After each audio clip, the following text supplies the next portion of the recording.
No price talk and no Lambos. This is not another crypto podcast. Welcome to Ignition. I'm your host, Gillian Gotzel, and each week we will be looking at the problems solved by blockchain. I'll be going deep with the people building the apps and communities which are changing the world around us.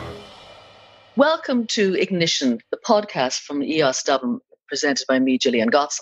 Now, today I have a different type of interview. It's actually an interview looking at research.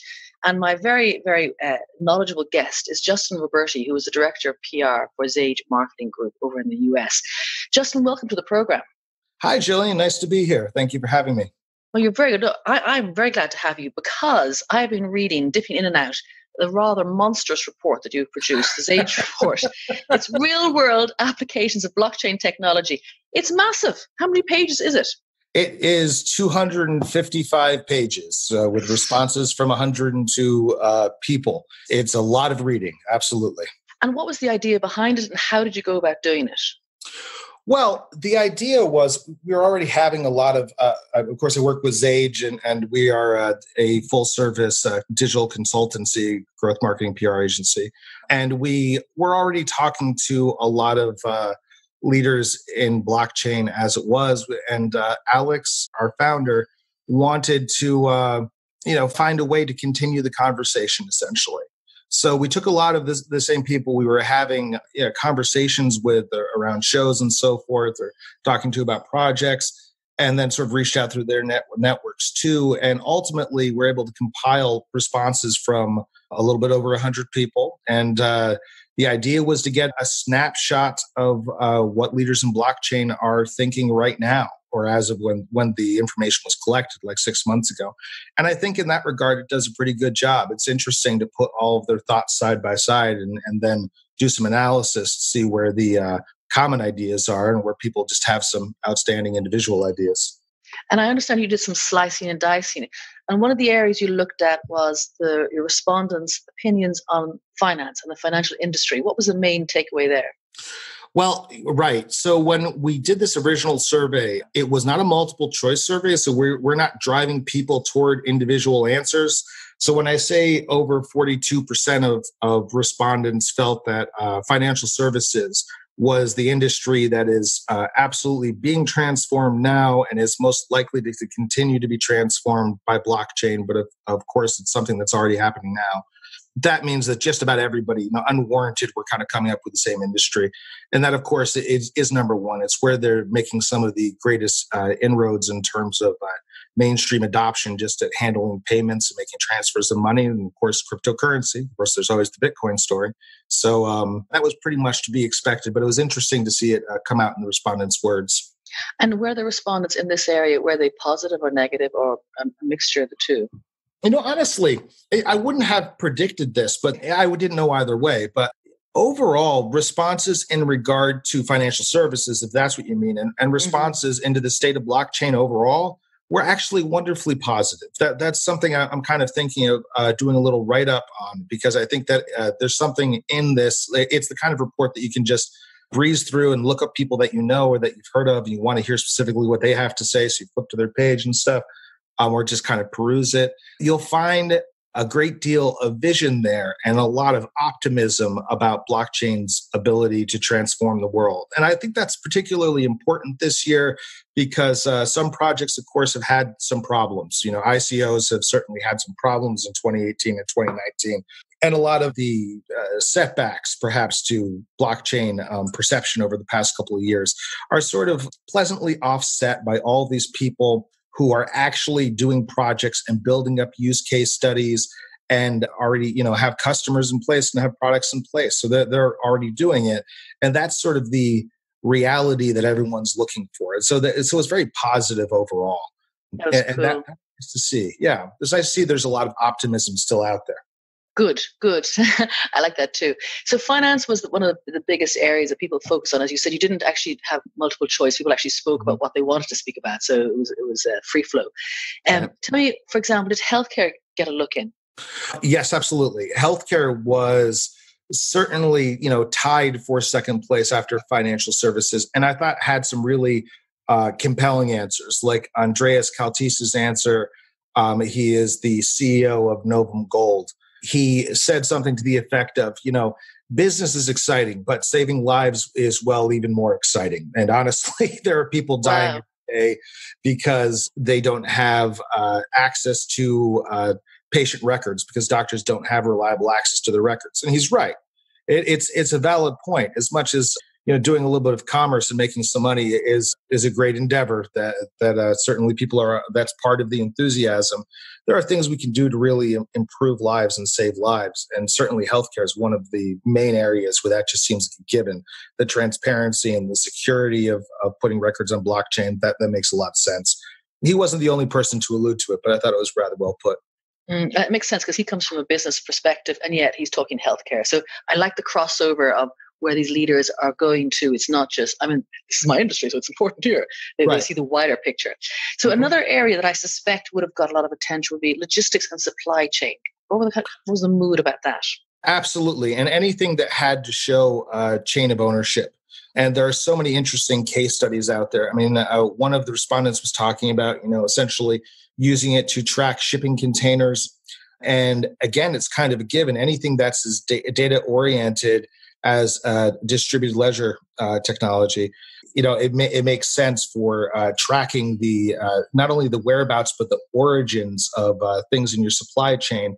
If you think of situations where there are some unexpected use cases, like trying to track the origins of blood diamonds to ensure that you don't have blood diamonds in your supply chain, for example, that you're not getting them from morally conflicted places in the world, or places you might feel morally conflicted about sourcing them, given that they're using slavery or so forth. Or, using blockchain to track art and things that have sort of an important point of origin, or agriculture where you're tracking the origins of livestock and so forth because of things like the outbreak of mad cow disease a couple of decades ago. But that changed some of the regulations around, particularly internationally, importing anything that was livestock. Of course, and blockchain is so good for this. So tell me then, the other big area that's often talked when it's talked about blockchain, gaming. Gaming is a big area. What did you find out? What were the respondents saying about gaming and blockchain? I thought that was really an interesting point that was made by several people who have gaming platforms and so forth, who were respondents in the study. What they seem to push is it's not just that that gaming is a good fit for blockchain, but it's that in many ways the user, the gamer, is a good fit for a first adoption blockchain users. In another part of my life, I actually worked somewhat in like the PC game and MMORPG industry. And I know that all parts of the gaming industry are growing globally. Even like MMOs are not as big in the US, for example. I think they're still growing here too, but they're growing demographically across all over the world with both men and women across all demographics and several different age groups. The point so it's a nice, juicy user base for blockchain to try and crack into in order to have that sort of tipping point, which seemed to be the theme, what's going to make blockchain go mainstream. If you look at how many people are using like World of Warcraft, for example, and then bear in mind a few things about them. For one thing, they will go to great lengths for a more immersive experience. So we could all say that, people, it's too hard right now in terms of the UX for an average person as an investor to go in and download a wallet app and then, buy crypto and then trade crypto from within the app. There's a lot of barriers. There's a lot of friction to him adopting. But gamers are used to jumping through hoops, downloading a 6 gig client to my computer just so I can alpha test the character creator for an upcoming MMO, for example, that sort of thing, and it's actually kind of hard to install sometimes, depending. So they're used to that, but also they're used to the idea of using virtual money. There already have been businesses built around gold harvested within World of Warcraft, for example. Steve Bannon actually ran such a business out of China. That's how he made some of his early money before he went on to work with President Trump for a little while there. So I didn't know that. That's interesting. Oh yeah, you should look into his background. He's a wacky guy. he has a lot of things. He made some movies for a while there too, after doing the crypto thing. But if that isn't crypto mining, well, I mean, it's, fundamentally it's crypto mining to have people playing World of Warcraft for you so that they can get magic objects and gold, and then you can sell it for, fiat. Then that's exactly what he did. That's perfect. And of course, you're pushing on the boundaries there. We've been talking about more sort of mainstream stuff. But of course, blockchain is kind of important, isn't it, for those industries like the adult industry or licensed gaming or even marijuana. What were people talking about? How blockchain could help those industries where they're highly regulated? Yeah, absolutely. Highly regulated industries are a great fit for blockchain, and particularly financial services, payment systems, money transfers, simply because, especially within the US, like I know about the US anecdotally a little bit closer to firsthand, a lot of dispensaries within the marijuana industry, for example, are kind of in a scary position of being largely cash businesses. So they're getting robbed in California because they are likely to have millions of dollars on the premises because traditional financial services, financial institutions don't want to work with them. They're just disinclined to. And I can imagine, without having the information in front of me necessarily, that the same thing happens to the adult industry and also like licensed gaming and betting and so forth.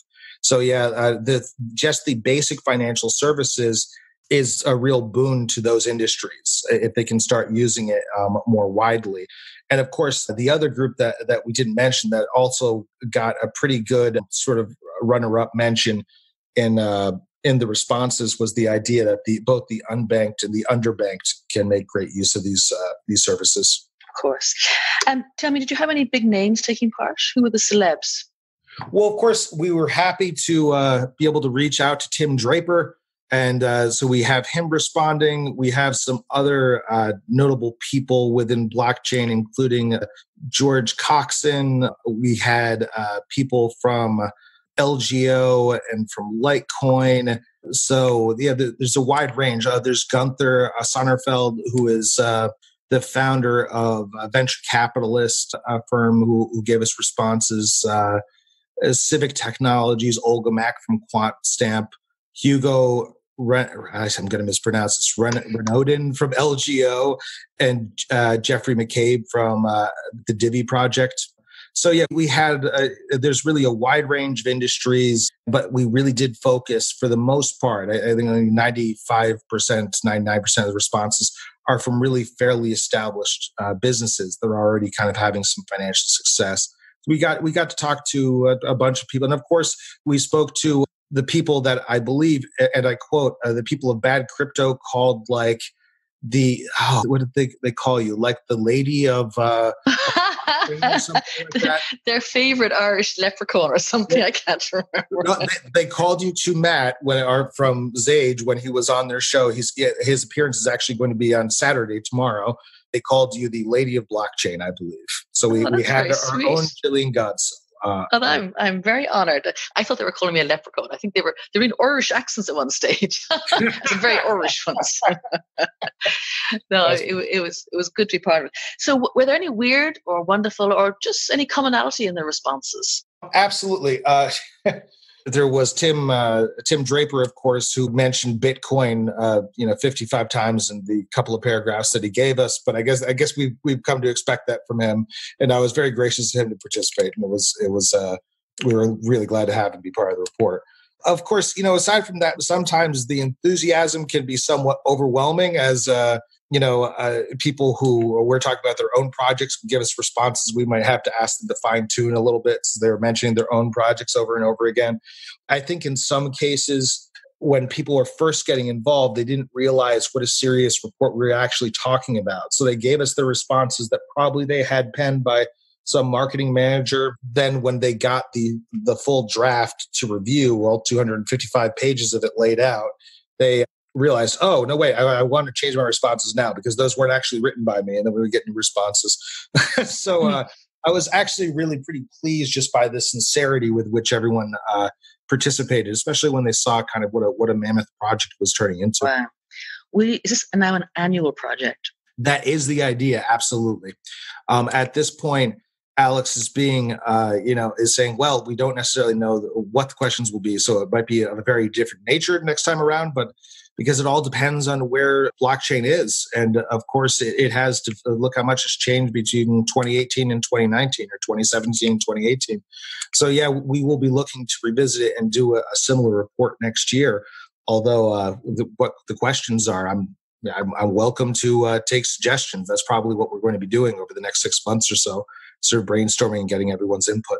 Brilliant. And finally, Justin, where can people find this mammoth report? If you go to Zage.io, it's available there. And I think if you go to Zage.io /report, actually /report, that's actually the landing page to go ahead and download it. And it's free for people to download? Yes, it is a free ebook. Please come download, peruse, give us responses. We'd love to talk about it. We've gotten a number of responses since it came out saying, hey, why aren't I included in the 100? That's very true. You're a lot of cross people. They left me out. That's amazing. It's been wonderful talking with you today. Thank you for your insights. It's a great document. I mean, it probably bears more dipping in and dipping out. You wouldn't necessarily sit down and read every single person's response in one go, but it's kind of nice to dip in and find someone or look at a response that you kind of find interesting. So well done on your hard work. Well done. Thank you very much. And it's been great talking with you as always, Jillian.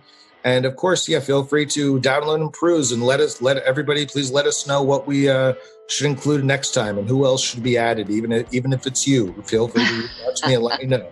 Brilliant. Whoever. Okay, thanks, Jillian. Thank you so much. That was Justin Roberti, who is the Director of PR for Zage Marketing Group.